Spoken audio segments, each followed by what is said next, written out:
Hello, and welcome to another episode of the Let's Talk Marvel Fan Theories podcast. I'm Taylor. And I'm Katie, and we're two sisters and borderline obsessed Marvel fans who have been following the Marvel Cinematic Universe closely for years. And now we want to share our MCU discussions with you. We chat about our own predictions and theories, plus some of our favorites from online, and our reactions to all of the Marvel content that's considered MCU canon, including the Disney Plus shows and the movies, as well as the Marvel news you need to know.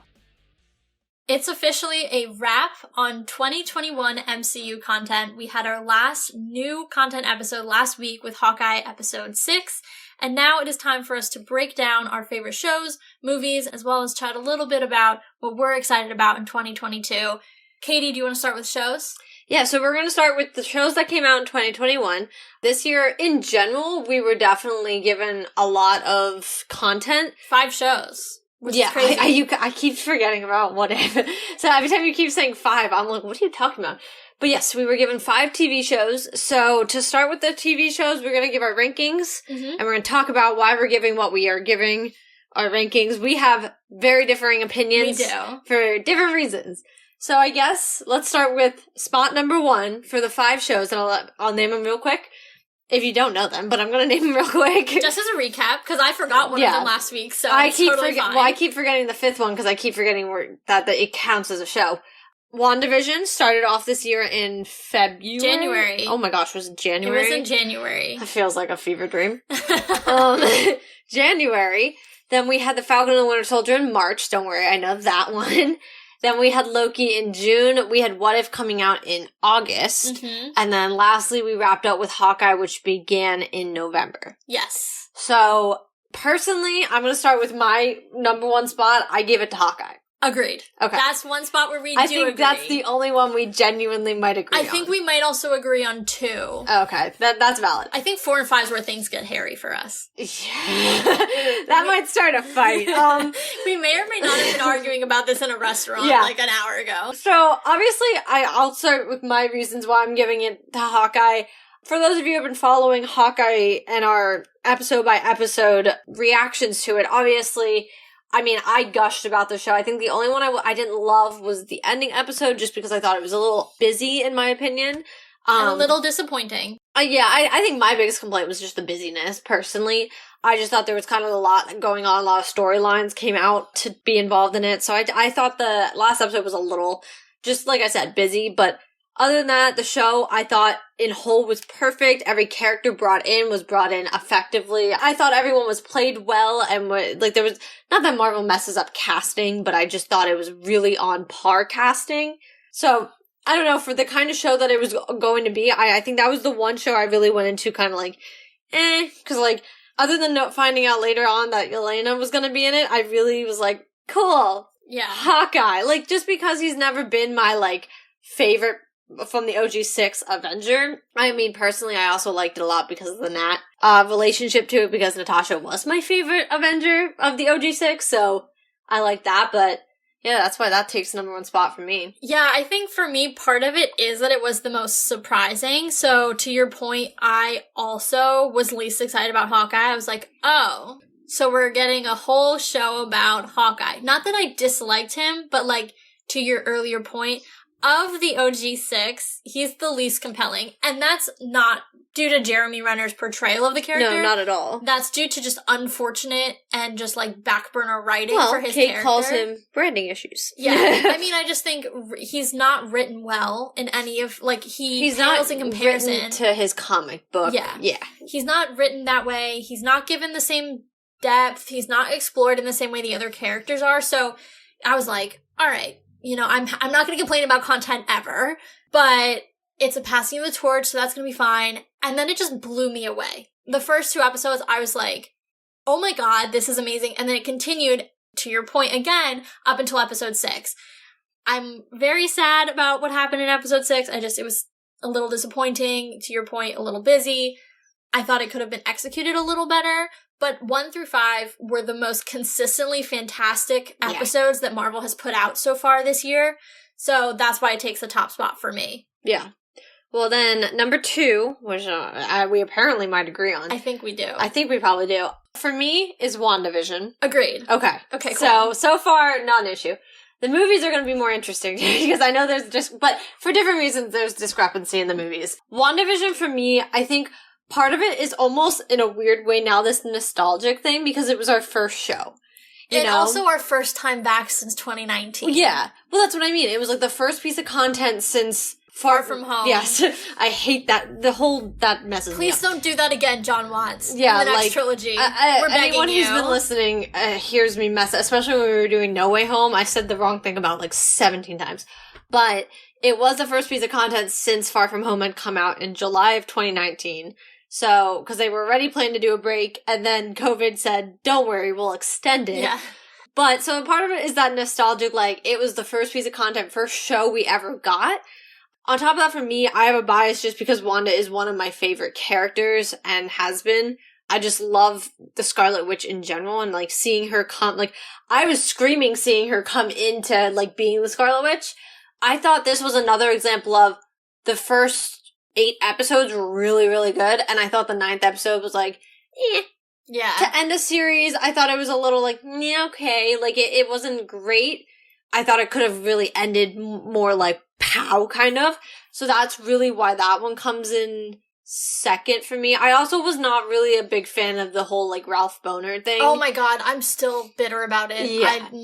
I just, like, that, because, I mean, like, we were so excited after that episode ended there, and I was like... We ran around the house screaming. Yeah, I was like, there's no way, like, blah, blah, blah, and then, like, to find out by the end of the series that it just, like, was a whole, It just seemed like a waste, especially yeah. now with what we've done with Spider-Man and bringing those guys in. Yeah. You know, now you can't do that, or like, if you do, it's just weird. Yeah. Now it's, like, more complicated and it cheapened it, really, is what it did. And so, yeah, that definitely took it down a couple pegs for me. I'm still something that, like, honestly makes me angry when I think about it, and to me is a really, really big miss.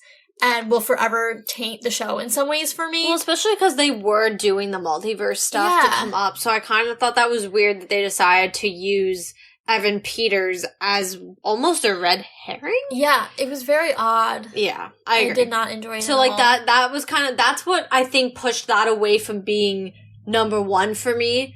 If I had to really, like, the biggest distinction between Hawkeye and WandaVision was really that for me, was like there were certain pieces that I just were like, eh, and that was one of them that I just was like, that was... I mean, if you think about it, they were very similar in the sense that we liked all the episodes up until the last one. Yeah. But the big differentiator is that WandaVision had a big, big miss. Yeah. And that was the Evan Peters cameo. Well, it's like bringing in Kingpin and saying, that's not Kingpin, though. Yeah. Like, exactly, I was like, what? Exactly. Whereas Hawkeye did not make the same mistake. Yeah. So, I don't think I really ever thought about it that way before, but that is probably one of my bigger reasons. The reason it does, you know, surpass some of the others for me and slides into that number 2 spot, I don't think we're ever going to get a level of hype about a show the way that was on a weekly basis, whether that's the function of it just being the first show back in 2 years or just the nature of the show and how crazy it was. I think it was the nature, if I'm being honest. Because, I mean, when you walk away from, you know, honestly, I would say every other show, with maybe the exception of Loki, just because that was so chaotic. That was like, if WandaVision was the perfect middle, Loki was to the far right, and the other shows were the far left kind of thing. My thing with WandaVision was like, it was like, you didn't know what was going on, because Wanda didn't know what was going on. And that's what I really liked, was like, you consistently were like, what? But like, in a good way. And I know we'll get into Loki then during the rankings, but then I thought we had the opposite issue with Loki, where it was like too much, like, what is happening? And like, the characters, I kind of knew what was going on, and then it was like, but we didn't know what was going on, and it just was like stressful. So I thought like WandaVision was just like that moment of, you know, every episode, because you didn't know what was happening, you were like, theory after theory after theory after theory. I mean, Mephisto, like, oh my God, made his appearance about 15,000 times to have never actually made it in the show. Like, there was just so much going on, and everyone, like, there were so many ways to take it. Yeah. And I think that was built the hype. Like, it really, so, obviously you guys know we didn't have the podcast at the time, but that doesn't We did have the blog. Yes. Part of the blog. In its infancy, the blog was there, you know, before we crystallized it into the podcast. Yes. But, you know, I still think that despite us not doing this on a more formal basis for the podcast, we were still plugged in. We were still having conversations with our network of Marvel fans. And so, you know, those conversations, like, I don't know that I other than No Way Home, have been that hyped this year to have, you know, those conversations and be so excited. And to your point, the theory after theory after theory, like, I just don't, none of the other content, again, other than No Way Home, kind of reached that level of hype. And so that's why there's no other option than to put WandaVision as number 2 for me. I agree. Moving into number 3, this is where we're going to start to get a little discrepancy. I put The Falcon and the Winter Soldier. Let me explain my side before she'll go into her number 3. Personally, this is also slight bias because Bucky is my absolute favorite character. So for me, I was just looking forward to it to begin with. I also just love Anthony Mackie and Sebastian Stan's, like, relationship, and they pretty much just bring that onto screen.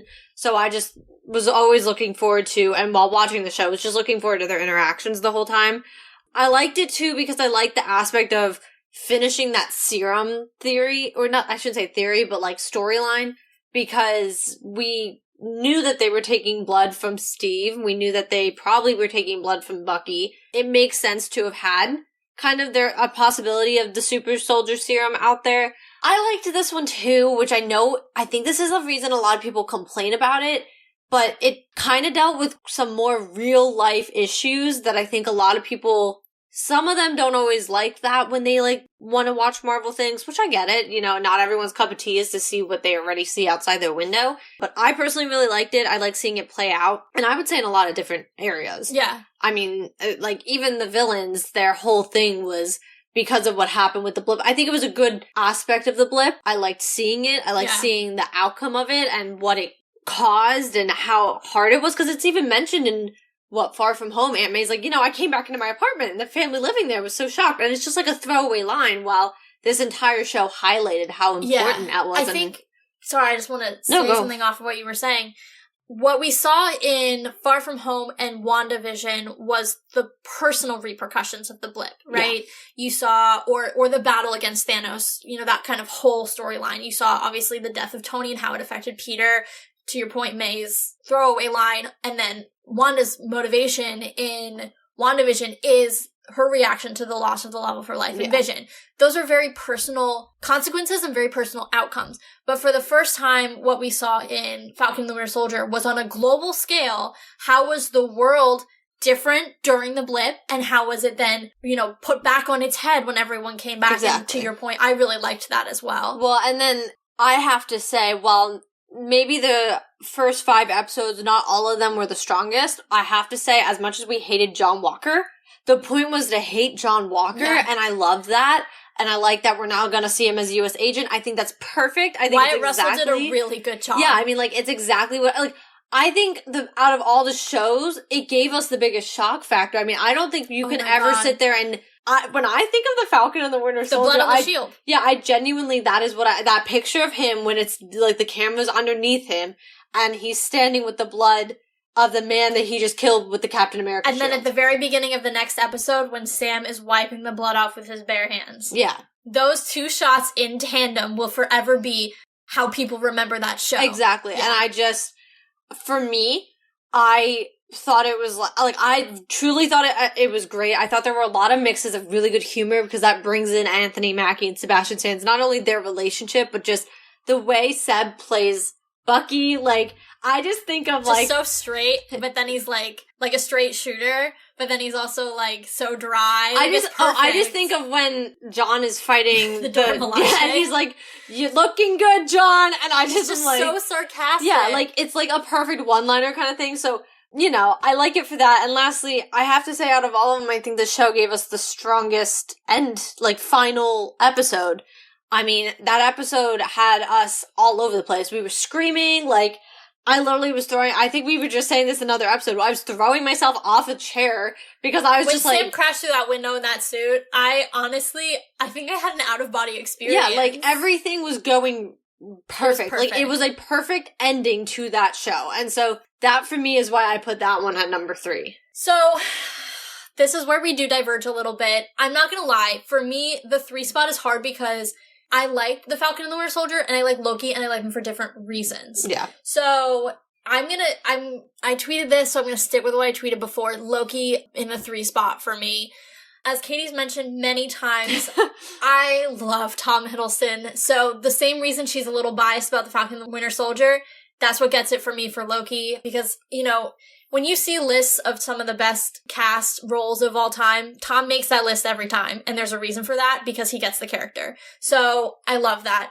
I also just think the ramifications of Loki are so explosive. Like, it opened the multiverse. Like, No Way Home is not possible without Loki. So it is such an important show to what we're going to see for the next potentially 18 months to 2 years in terms of content. So that is also, like, really exciting for me. And honestly, I did enjoy Loki. I think where it kind of went off the rails for me a little bit was episode 5 and 6. But up until that point, I was really genuinely enjoying it. And I did enjoy 5 and 6. It was just not as much, I think, as the first 4. It got a little confusing. It got a little wonky. And it was not exactly what I was expecting, and maybe I just need to expect a little less. I don't know. But yeah, so that for me is why Loki sits at number 3. And then I'll just go right into 4, because I kind of already said it, was Falcon and the Winter Soldier. I do agree, strongest ending of any of the shows. That ending was flawless. It was exciting. It had comic accurate suits. It had the official next era Cap take his mantle officially and just step out and say, I am Sam Wilson and I am Captain America. And then right after that, I think they confirmed Cap 4, which is, you know, so exciting. So that one, I think for me is, you know, clearly in the number 4 spot. But at the same time, I do waffle on the two of them often. And you kind of got to catch me on different days. I might have a different answer because they're very close, but for very different reasons. Yeah, I mean, for me personally, number 4 is actually What If. Couple reasons for this, and I abhorrently hate Captain Carter. So for me to put What If above Loki, like, let me get there, and I'll explain. And for those of you who kept up with us while Loki was coming out, you know why I, like, really can't with Loki.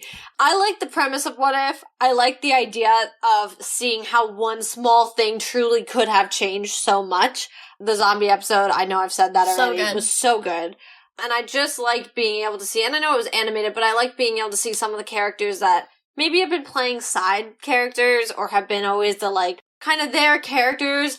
Or not really ever explored other than, like, so I'm just thinking immediately of, like, Jotun Loki. Yeah. Like, you see him in Thor, and then he never once again is his Frost Giant form for the rest of the show, or the franchise. That's what I mean. So I think the premise of it, just seeing, like, one small change can lead to so much, and seeing some of these characters that, you know, I mean, that's why I think I like the zombie episode so much as well, is, like, most of that team were people who were, like, not considered the main Avengers, you know? Like, you had Bucky and you had...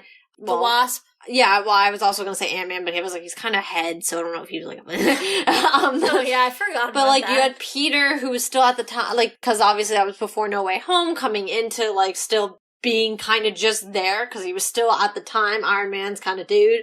You know, so you just had, like, you even had Sharon Carter. I don't even like her either, but I was, like, chilling. So, I like the premise of it. I didn't... Okay, well, first, one last thing I really liked was I did like seeing if Ultron won. That freaked me out, and I loved it. So scary. I loved it, because essentially he would have been unstoppable if they would have, like, let him get into Vision's body and had the Mind Stone. So, and I'm also an Age of Ultron person. I know that's, like, another thing, but I'm an Age of Ultron person. So for me, it was like, he was one of the villains that I don't think was done justice fully, and I think he had so much more potential, and What If showed that. What got me, and one, it being Captain Carter, but two, I didn't love that then they tried to bring everything together into the multiversal war. Without the Gamora episode, and she was just there. Well, but I just didn't really like that it all combined them, because then I was like... that. Well, my thought process is now you're making more seasons that you're still going to be bringing certain characters. So I was like, okay, but then are you going to have, like, you can't really have another multiversal war. So I was like, what are you going to do next? Like, cause, like, the concepts of just keeping it episode per episode was fine. And you could have done that endlessly. But then because you tied them together, I felt like you lost a little bit of that, because it was like, you just had a multiversal war. Like, what are you supposed to do that's bigger than that? And then, of course, like, now with the MOM first trailer out, and we see Dark Strange, now the repercussions of What If could be playing out, and, like, I like that concept, but then again, I'm kind of like, this feels stressful. You know, like, I like watching this on the screen, just seeing other ways that our heroes could have gone different directions. So it's like, now them being brought in, like, could be a little much. I also, like I said, can't stand Captain Carter, and I cannot, if she comes in as live action, I'm gonna be really mad because I don't like Haley Atwell. So, and I'm very passionate about that. But that's why it's in spot number 4 for me.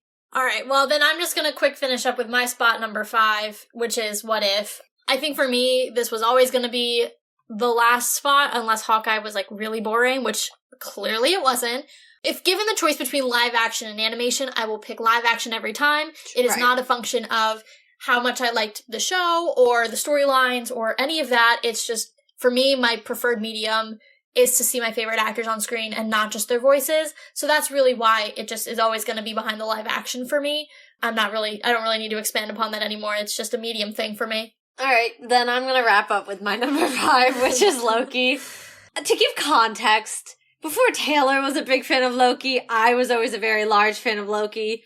And I mean, for Bucky being my favorite, I don't think that's a surprising thing. I tend to pick the more darker characters who have, like, kind of that redemption arc. Wanda, Natasha, Yelena. Meanwhile, like Steve Rogers. Yeah, so I don't think that's a surprise. So for me, I mean, I was really looking forward to the Loki show. Like, I continuously told Taylor, like, I have a great year. I'm getting Black Widow, I'm getting Falcon and Winter Soldier, I'm getting WandaVision, I'm getting Loki. Like, I was like, I have all 4 of my favorite characters coming out in content this year. This is awesome. And two of them's dead.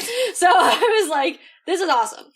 And I have to say, the first 2 to 3, I think were fairly good.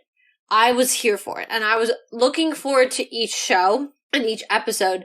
And then my biggest complaint is the whole, like, Silky thing is weird to me, especially now that we've seen No Way Home, and we've seen that, like, they're referring to each other as, like, brothers, and then they're, like, making Loki and Sylvie fall in love with one another. I thought it was unneeded, personally. I also, like, and I know I'm not necessarily alone because I think Loki's up in the air for a lot. A lot of the hardcore Loki stans didn't really love it. Because, too, I mean, if you take 2012 Loki, this is probably Loki's lowest point of his life. Yeah. And we see it take, 6 years for him to really work through a lot of it. And there's a lot that happens in the meantime. But to work through a lot of what goes on in his life. And I know, like, the counter argument's a lot, well, he saw how his life ended, blah, blah, blah, blah. But I'm like, this is the darkest version of Loki that we see. When he is arrested, well, and then with Loki, he ends up being, like the show, he ends up obviously at the TVA, blah, blah, blah, blah, blah. But, so when people are kind of like, oh, all of a sudden he's just like a very different version of him, I was like, yeah, it just didn't feel like a proper character. Like, it just kind of felt like we went from one version of Loki to a very different version of Loki within a very small amount of time when it took us 6 years to watch him do any, like, you know what I mean? So, character arc-wise, didn't love it. Like I said, the whole Silky thing, really didn't like that. And I just kind of thought, in general, like, it was a little, I think Taylor brought this up, it was a little confusing at times. And to this day, I mean, I think I don't know if we were saying this during the No Way Home predictions or what, but we're like, we're trying to explain the multiverse and timelines, and we don't even know what we're talking about, because I understood it episode 1, and by episode 6, I was like, I don't know what's going on. Yeah. So, for a show that's supposed to have, and to your point, it did have the repercussions of it created the multiverse, but past that, it made nothing else clear, even though the part of the intention was to make that clear for us. So that kind of was upsetting, and I also, honestly, I saw someone who tweeted, like, you could have taken Loki out of the Loki show, and it still was fine. And I was like, that's a valid point. I thought that was really interesting, that they were like, you know, someone else could have been in that could have been the character, and it could have still ended exactly the same.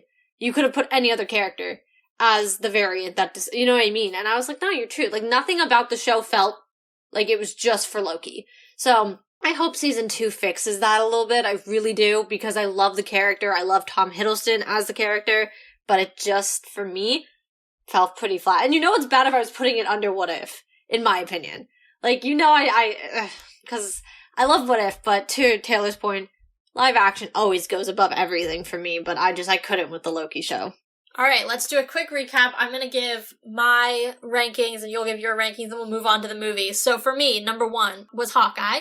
Number 2, WandaVision. Number 3, Loki. Number 4, Falcon and the Winter Soldier. Followed by last place, What If, simply because it was animated. Then for me, I agree with the first 2 where it's Hawkeye, WandaVision. Then number 3 for me was the Falcon and the Winter Soldier. I then liked What If in 4th. And then lastly was Loki. All right, moving on to the movies. Now, I want to give a preface. I loved every movie that came out this year. So genuinely ranking these, I feel bad having to put them in 3 and 4 because I don't have really complaints about any of them, personally. So while I can confidently tell you my first one, that I know Taylor and I both agree on, is No Way Home. Past that, I'm going to say it's just kind of a list at that point. Like, it doesn't mean anything because I genuinely loved all of the movies. I feel similarly, but not exactly the same. For me, as you pointed out, No Way Home is my favorite. I think most people feel that way. I don't even know if we need to talk about why it's so good. I mean, we just had the episode come out. That, and I mean, everybody just loves it. There's no reason to have to point out why it's so good because everyone knows why it's so good. We'll just move past that. But to Katie's point, really liked all of them. I did enjoy every single movie. I enjoyed going out to the theaters and going to see a Marvel movie. Magnificent. There's just no other feeling in the world than sitting there with a bunch of Marvel fans and watching a movie for the first time Thursday night in theaters. No other feeling. So yes, they were all good movies. For me, it's split into 2 tiers. There's like my top 2 favorites, and then slightly below are my bottom 2 favorites. And I also want to quick add one more time, because I didn't add it before. We are doing the MCU released film, so Venom will not be included. Oh, yes, sorry. But if it was, it would probably be my least favorite anyway. Yeah, also that. But, just because it wasn't as good as the first. But, we are not including Venom in this list. No MCU adjacent films. Yeah, it is the 4 that were released, which were Spider-Man No Way Home, Black Widow, Eternals, and Shang-Chi. Yes. So, we just talked about number 1, clear as day. Moving on to number 2, I know this is where we start to diverge. For me, it was Shang-Chi. I loved that movie. I just thought it was absolutely incredible. One of the best origin stories I think we've seen in the MCU. I loved it. It was funny. It was, it had a lot of depth. It was really beautiful. Like, I thought all the fight scenes were incredibly stunning. They looked like they were dancing. It was just so well done. I loved that movie. So for me, it's a clear number 2. For me, I actually think, and now I fluctuate a lot, and it's hard. I think for me, I'm going to rank them more off of the repercussions, maybe, of them, because I think that might be easier for me. I actually would put Eternals as number 2. I have to tell you, like, I love Marvel movies, but I think this was the first movie I genuinely was shocked. Yeah, no. You know, like, I sat there, and when Icarus turned on them and ended up being the main bad guy out of that, I was like, yo, what? Like, totally fleeced us with all of the marketing. I would have never, and it wasn't like Shang-Chi where it was like things were omitted. It was like, you genuinely, like, I never saw it coming. No, they cut those trailers to intentionally show us and make us think the wrong thing. Well, and it's interesting because even in the trailers, there are shots of him when he is fighting the other Eternals. You just don't know he's fighting the other Eternals. Yeah. So it's like, I thought that was amazing. I thought the entire cast was amazing. One of the best ensembles I think we've had. Yes. I really they just blew my mind away. And like I said, for it to have such a shock factor for me, like, I truly couldn't tell you the last movie, because, like, even No Way Home, like, I think the biggest shock was Aunt May's death, but, like, you knew that someone was probably going to die, you knew that the 3 Spider-Men were going to come, like... I think, for me, the biggest shock was the complete and utter blank slate. Yeah. I wasn't expecting. But, like, there were some things that you could predict. Yes. Versus for the Eternals, I never thought that the biggest battle was going to be them against each other, Civil War, yeah. And obviously, the deeper meaning behind the battle was really interesting. And I just thought that the director, and now granted, one of my good friends was looking forward to this movie for so long. He loves the director. And I know he loved it, but he honestly was sitting there, like, trying to show me trailers over the summer. And I honestly was like, yeah, I'm like, okay, like, I'm not really, like, it's fine. But, like, not that I wasn't excited, but I just was like, yeah, so, like, okay, like, it's not really usually my type of movie. But it was so good, and I mean, obviously, Druig and Makari and Thena, like, all, like, stole my heart, and I didn't expect it to, like, I didn't expect to walk out and just be, like, so, like, whoa. Yeah. And I really did. Like, it didn't fit the typical Marvel beginning and end kind of thing. It wasn't the typical storyline, and I loved that, and I loved that it was something different. So I would have to put that one into number 2. Also, the repercussions of that one, right now... I mean, a Celestial came to Earth. Like, yeah, we're gonna have, like, a Celestial war. I'm also a Harry Styles fan, so, like, it was a good little mix that I'm now getting Harry Styles in the MCU. So I just think, like, it's a very interesting storyline and concept that I'm excited to see also where it goes. Yeah, for me, that was the number 3. I think, like I said, No Way Home and Shang-Chi were just so incredible to me, and then there's a bit of a drop-off, and then it's Eternals.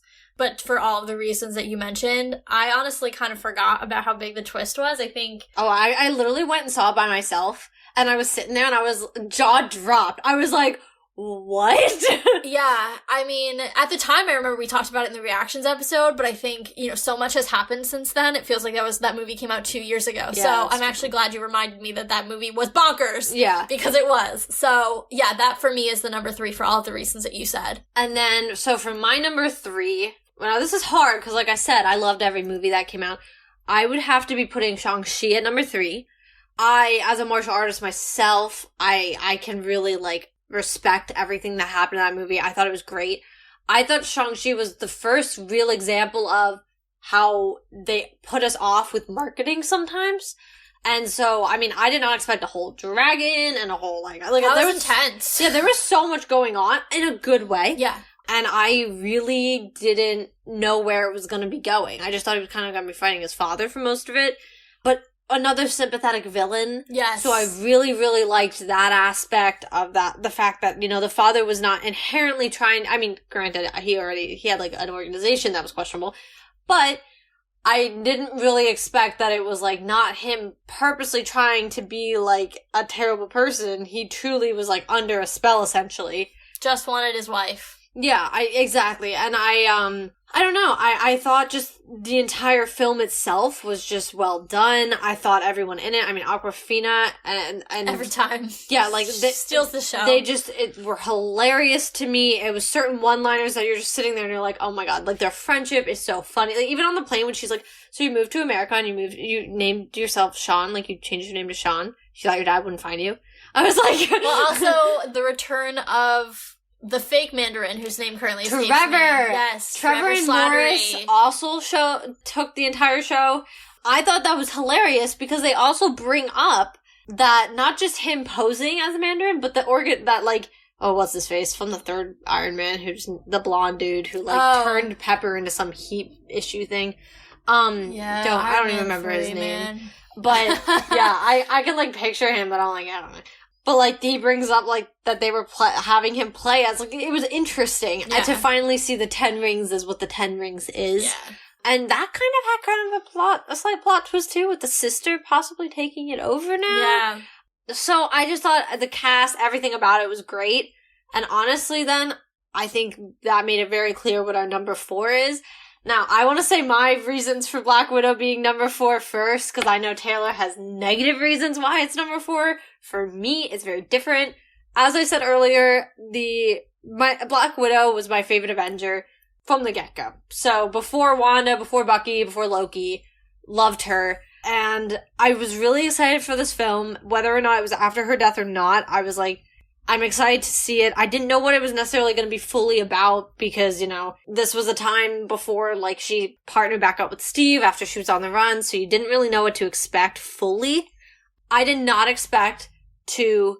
First off, the opening credits still is the best opening credits of any Marvel film. Hands down. I mean, I still can't hear that song without, like, tearing up. Yeah. Like, you can't... Not, like, I bought it off of Disney Plus before it came out to watch it again, so I didn't have to go to the theater again. But I just, in general, I didn't expect to be falling in love with the characters the way I did in a much different way. I thought they were hilarious. Like, even, I just, like, always think of, like, well, Yelena obviously stole the show. What a standout. Yeah, I mean, that performance was just incredible. But when Alexi's out here, like, talking, trying to apologize to his daughter, and Melina's like, you don't have an earpiece. And I just just the entire, like, family dynamic, because it's something, it's, like, finally gave more of a story to who Natasha really is. And to this day, I mean, her last line, I think it's the last line that she says in the film when she's going to meet Steve, is like, you know, I always thought I didn't have a family. Turns out I have two. Yeah. And oh my God, don't even. Yeah, exactly. And, you know, I thought what they did with releasing the widows and that being the main thing, and all of it just was amazing to me. I thought the deeper, well, as you can tell, I'm a fan of the deeper repercussions of just, like, or the deeper meanings. And so that, obviously, I mean, it was literally trafficking. So I loved seeing the ending. I just thought the whole thing was really good. And you finally saw her. You know, it was finally what she's able to do. I mean, the girl broke her nose to defeat what's-his-face. That, like... Dreykov. Thank you. I was like, what? Like, you can't beat that kind of thing. My only issue with Black Widow, other than, yes, it should have been sooner, but that's just also a Black Widow fan's in general preference, was that she deserved to have gotten it sooner. She deserved to have gotten her own trilogy, and that annoys me that she didn't. But my biggest complaint is more of Taskmaster, just because I didn't mind the redemption of Taskmaster. I thought it gave more of the human face to her after everything that happened, and that her father was using her as a weapon, essentially. But when you know Taskmaster in the comics, I felt like it was another wasted villain. And that was really my biggest complaint with the film, was that it just felt that the main villain itself was obviously Dreykov, but the villain that they kind of have coming out, like, she could have been there, but giving her the name of Taskmaster and putting her in that exact suit wasted that villain, in my opinion. You could have still done it exactly the same, maybe not using Taskmaster, but because you did, I just felt, you know, it wasn't my preference, in my opinion. But other than that, I love the movie. Like I said, all four of mine, for me, it's, like, really hard to rank them, because I loved all four of them. Yeah, I mean, I think we obviously did agree on Black Widow being the last. I do want to couch, you know, what I'm about to say with, I also enjoyed the movie. Mm-hmm. So this is not me, you know, pooping on the Black Widow movie, because I did enjoy it. I mean, go back and listen to our reactions episode. I definitely loved the movie. I thought it was very enjoyable. I thought it was, for the most part, very well done. The biggest thing that is still my complaint is that I was watching a character that I knew was dead. It was hard for me to then invest in the movie because I know what the ultimate outcome is. So I really, and this is just a personal preference thing, I don't like going back in time, especially when I know that there's a definite end to the character. For me, it's like, why am I doing this? Why am I investing? Cool, you gave me a great new character in Yelena, and that kind of made up for it. Yeah. But at the same time, I was like, why? Like, yes, she deserved her own movie. I get it. But at the same time, it was almost cheapened by the fact that you'd already killed her. Yeah. So that will forever kind of taint this movie for me. I mean, the best aspect of it now is when you do watch it in chronological time For order, sure. Yes. It's there now to fill in that blank. I just think with the actual timing of its debut, it was off. If you're a new fan and you're going in timeline order and you're ignoring the end credits because you kind of got to, if you're doing that, it's a great addition to her character and to the MCU as a whole, because to your point, there are some ramifications. You do then understand more about her and Clint's relationship, all of it. And then with Hawkeye, it was very important. So, yeah, but if you are someone like us who's been watching since 2014, 2015, 2016, whatever it might be. Whenever Age of Ultron came out. Somewhere 2014, in there. I For think. me, it was Cap Civil War, so 2016, very clear for me. But, you know, for someone who's been watching them for 5 years, I watched Natasha die on screen. Yeah, when it came out, like, opening weekend. I watched that happen, and so, like, I can't then pretend I don't know that when I'm watching her movie for the first time. Yeah. And so it's always going to cloud this movie for me, and that's why, even though, like I said, I enjoyed it, its place in the universe is always going to be lower because of that. I mean, I agree. Like I said, though, it was more for the debut of it. I think moving forward, it doesn't really feel that big of an impact anymore because it falls nicely in its place. But it kind of had the same feeling of what happened to Captain Marvel. Yeah. But the issue with Captain Marvel was that was an origin story, which is what I think messed her up even more, versus at least Black Widow was already a beloved character. Established. Yeah. So, and obviously, I almost think, like, to some degree, her death almost made it more important for some people to feel to see the movie. You know what I mean? Because it filled in some of these blanks in her life. So, I don't know. I feel like there's two sides of that coin. Yeah, for sure, for sure. All right, let's do a quick recap on our movie rankings. I came out the gate with No Way Home because you all know why. Shang-Chi came in second for me, followed by The Eternals, and lastly was Black Widow. And then for me, obviously, I agreed with No Way Home. I don't think you cannot put No Way Home as your top movie, at least this year. And then I did Eternals, I had Shang-Chi, and then I had Black Widow. Awesome. That was 2021 in a nutshell. Crazy. 5 shows, 4 movies. What a year. What a year, Marvel. And so really quick, going into 2022, we're both just going to give our 2 picks. One for the top movie that we're excited to see, and one for the top TV show. So Taylor, real quick, what's your movie? All right, is it anything but Multiverse of Madness? I don't think it should be. I mean, is there anything coming out? I mean, I know there are things coming out beside it, but let's should be anything real. be more exciting than Multiverse of Madness? No. No, just the rumors coming out of that camp are ridiculous. So, Multiverse of Madness is my movie. It's clear it should be everybody's movie. Not that I'm telling you what to think, but come on, people. But while we're on it, it's also my movie. Yes. For 2022, that'll be my top pick. And then what's your TV show for 2022? It's gotta be Moon Knight. I love Oscar Isaac. He was ridiculous in the Star Wars sequel movies. I love him very much. And I also just think it'll be a really interesting show. He's super mystical, and I'm just excited. For me, it's gonna be She-Hulk. I'm really into the Hulk family. I really thought it was interesting, more of like following the cartoons of it more than I followed Bruce in the MCU, just because up until I think now he kind of was that just like Hulk smash, literally. Until like, Ragnarok, I would say. Yeah. When they were giving more, yeah.